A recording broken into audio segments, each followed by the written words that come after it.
Hey guys, so here bringing you another video. Now today is another episode of League Discussion. This is the series where I take a topic, rip it apart with my own opinions and experiences, and encourage you guys to join in the conversation in the comments section below.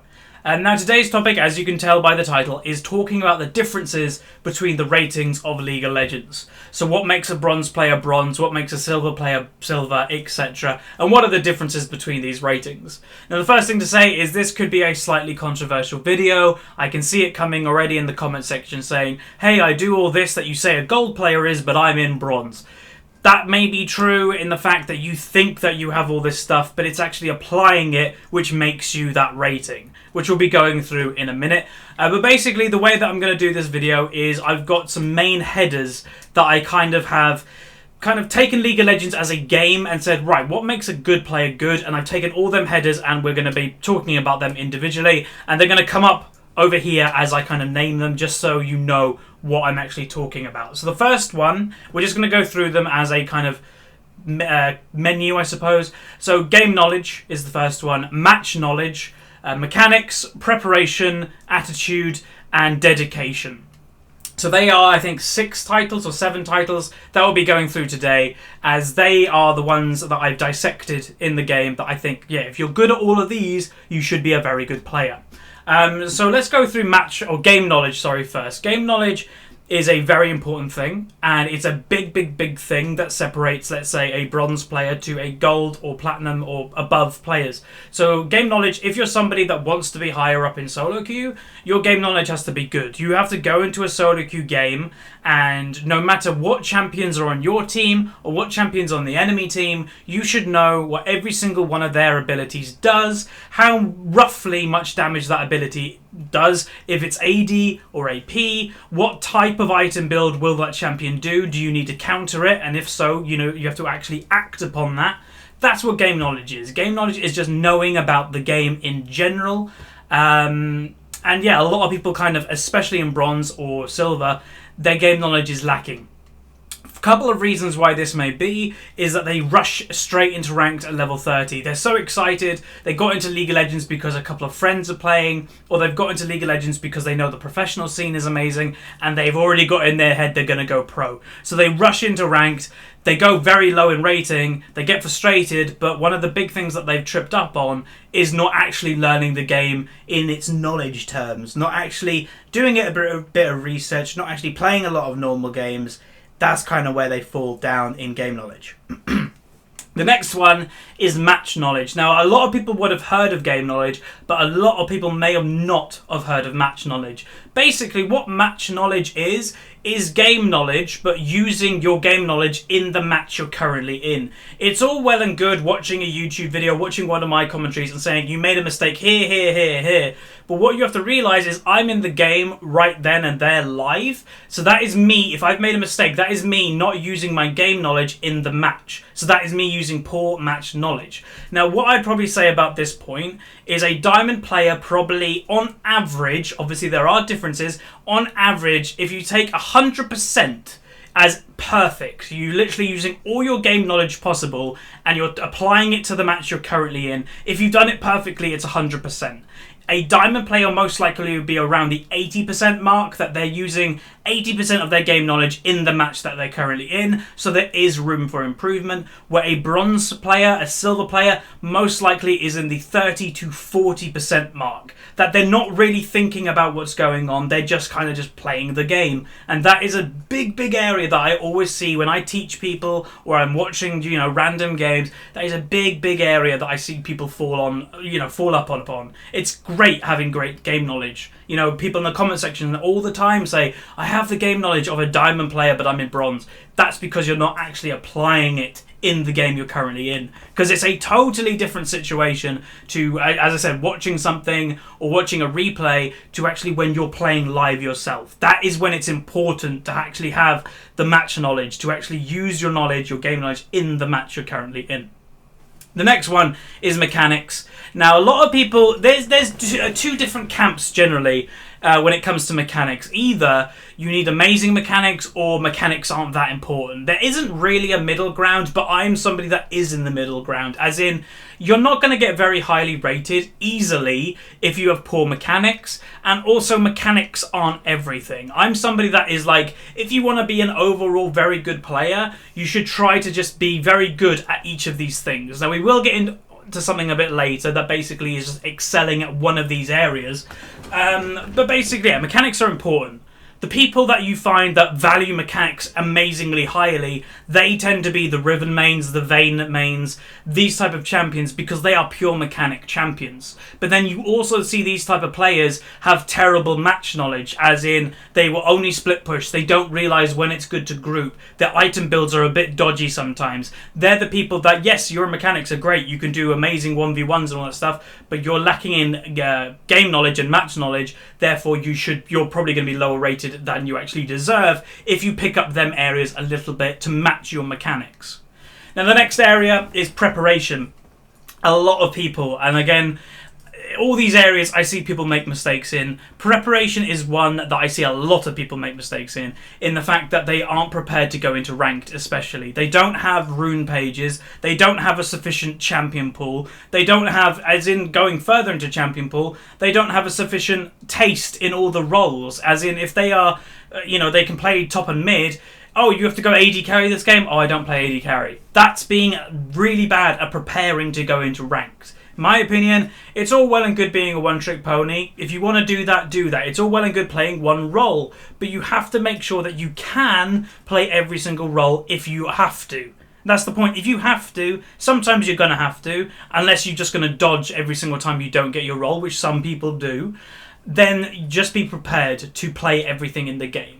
And yeah, that could be, I only play one AD carry, I only play two AD carries, but my main role is top lane. At least you're prepared for the situation if you have to AD. And then, yes, again, having the right runes, making sure you have rune pages, making sure you have mastery pages, that's fairly basic. And then also preparation is item builds and stuff, is that goes off game knowledge. Prepare of, okay, I'm against a full AD team here, what is my item build going to be? You should already prepare in your head of what items you're going to build.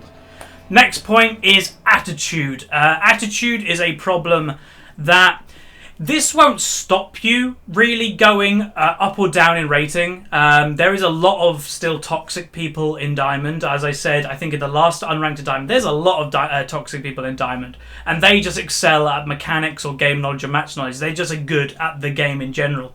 But the big thing with attitude that I want to say is, if you are not toxic, you will generally be higher rating than a toxic player, because a toxic player creates a bad environment for their team, and a bad environment means you're probably going to lose the game. But when I say attitude, the biggest thing that I want to kind of get across is do not blame other people apart from yourself.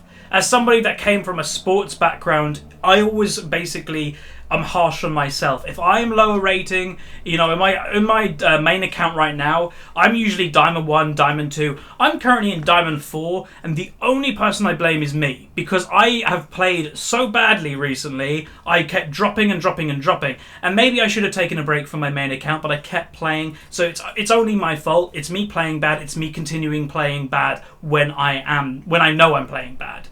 But a lot of people like blaming others. Oh, my team is stopping me going up. Oh, the toxic people are stopping me going up.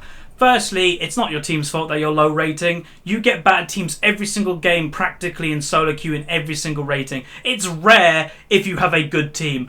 I always bring it up if I'm in a video, if I'm streaming, even if I'm just playing by myself, which I do. I do that. I'm a League of Legends player. I'm in a good mood if I've got a good team. And it's rare. I'm like, wow, everybody's winning lane. Everybody's working together. This is rare. That's saying that doesn't happen often. So it means majority of the time you have bad teams, but you have to carry yourself through it.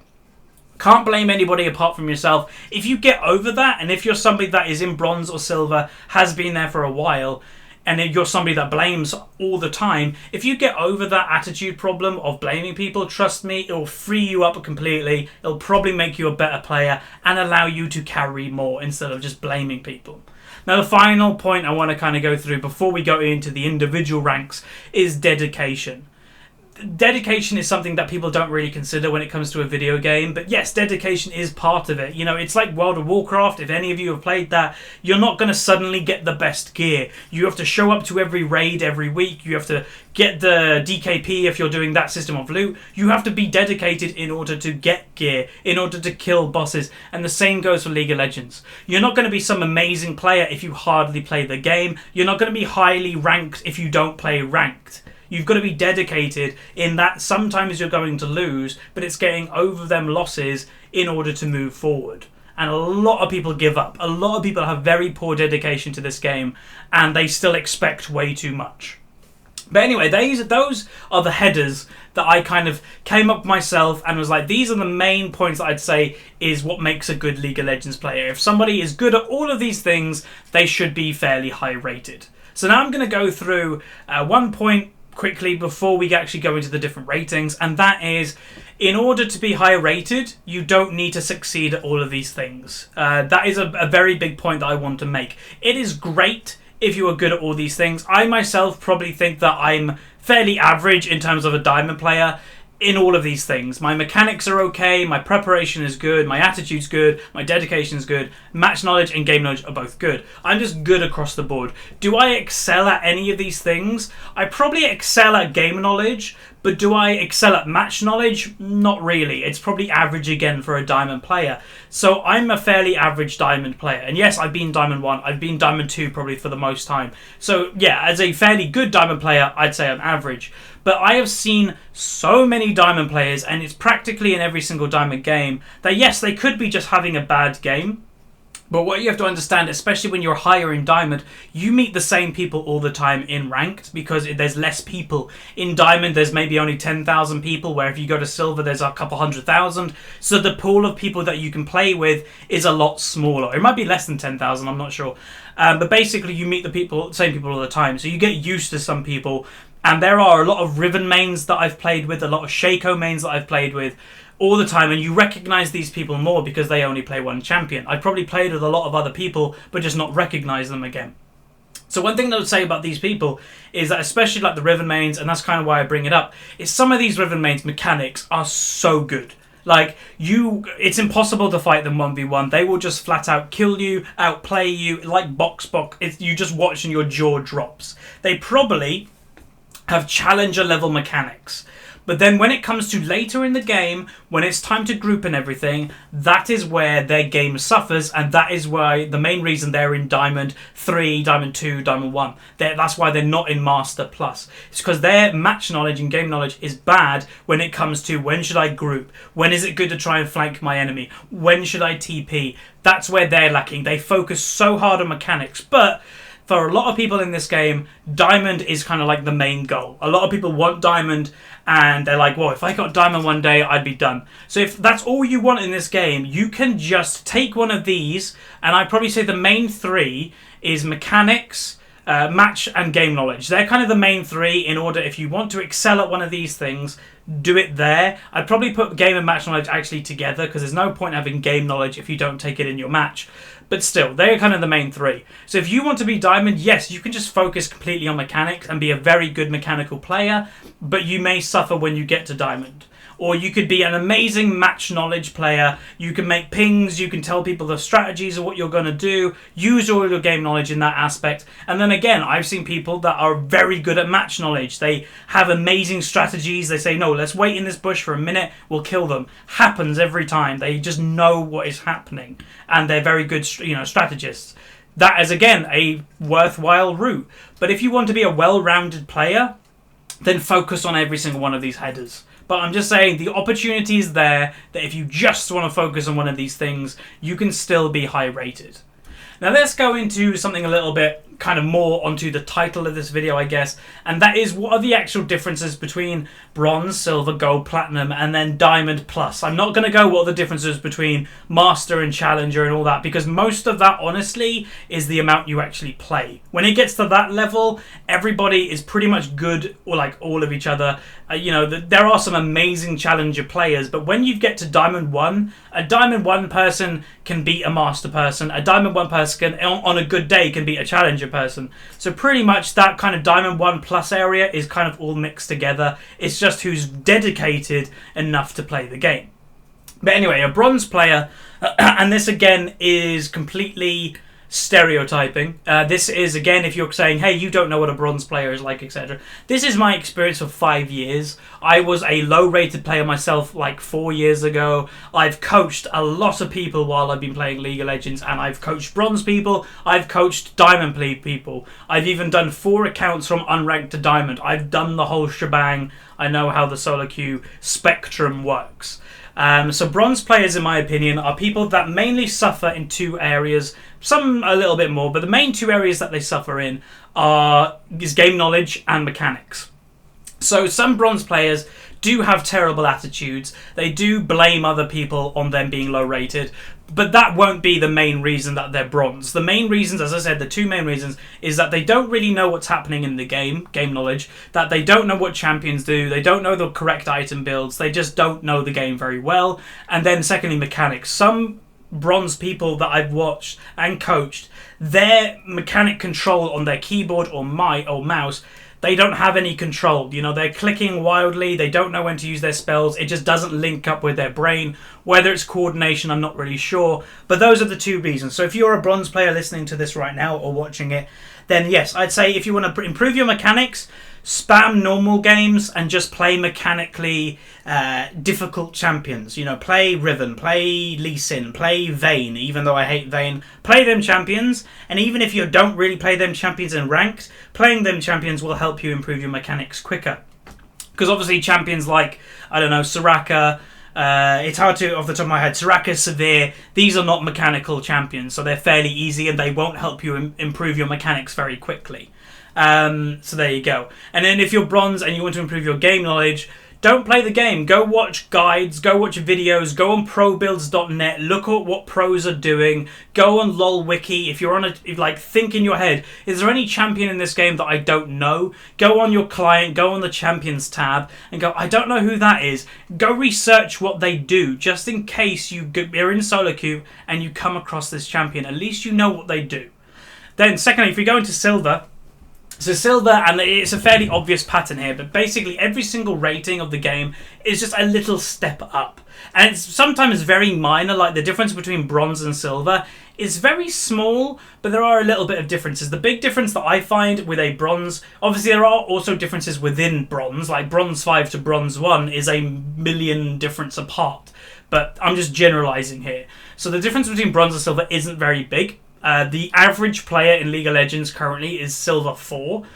So that if you are silver 4, that means you are average. If you're any better than silver 4, it means you are better than the average player. If you're below silver 4, you're below average. You're below the average player in League. So what I find the biggest difference between bronze and silver is attitude. Their mechanics are a little bit better. As I said, everything gets a little bit better. Mechanics are a little bit better. Game knowledge is a little bit better. Match knowledge is a little bit better.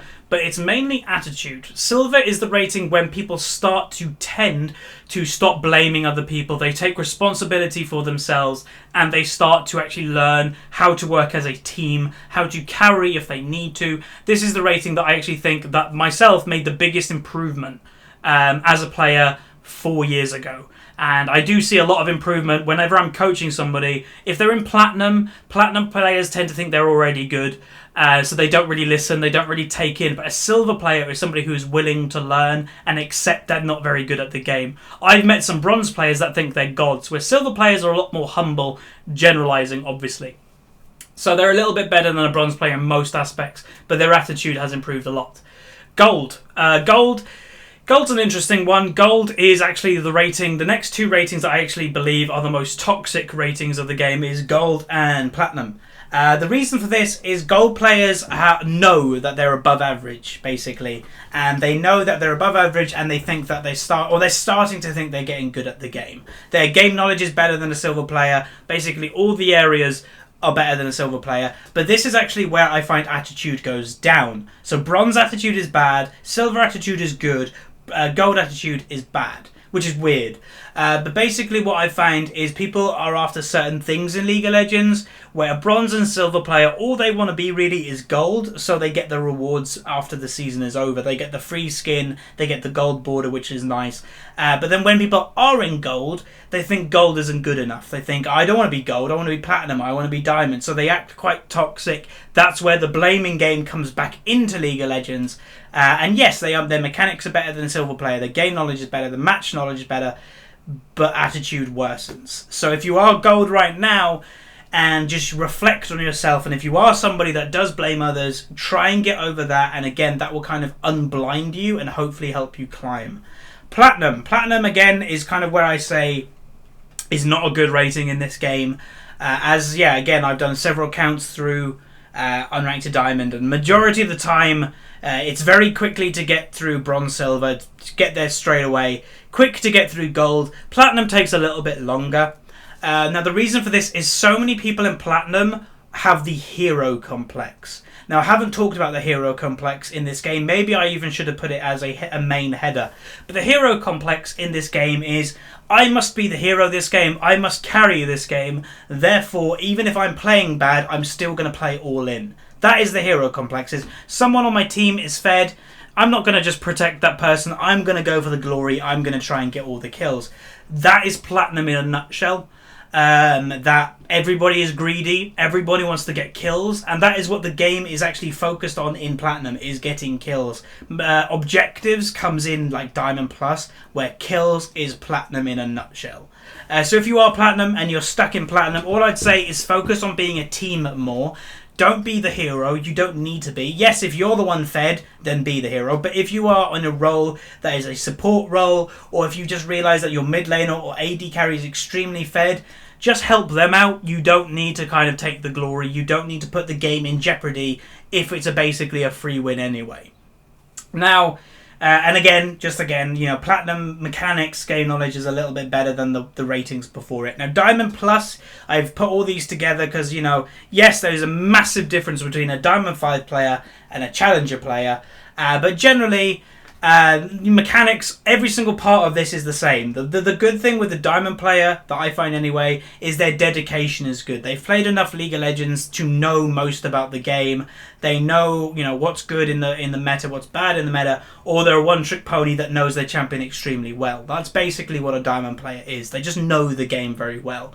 Now, Diamond is a weird path. You can either go one of two ways, as I kind of mentioned earlier. Some people go straight into mechanic, or there's three. Some people go straight into mechanics and become a mechanical god. Some people are a more support role, because you see a lot of support mains in Diamond Plus, and they kind of are very good at match knowledge and game knowledge, and they make calls. Or you have someone like me in the middle that does a little bit of everything, and we're the people that kind of make the bulk, I'd say, of Diamond. Is that in a solo queue game, you usually have 3 to 4 people like me that kind of just are good at everything, not amazing at everything, but then you have 1 or 2 people that is either a mechanical god or a support god that makes the calls and all that stuff.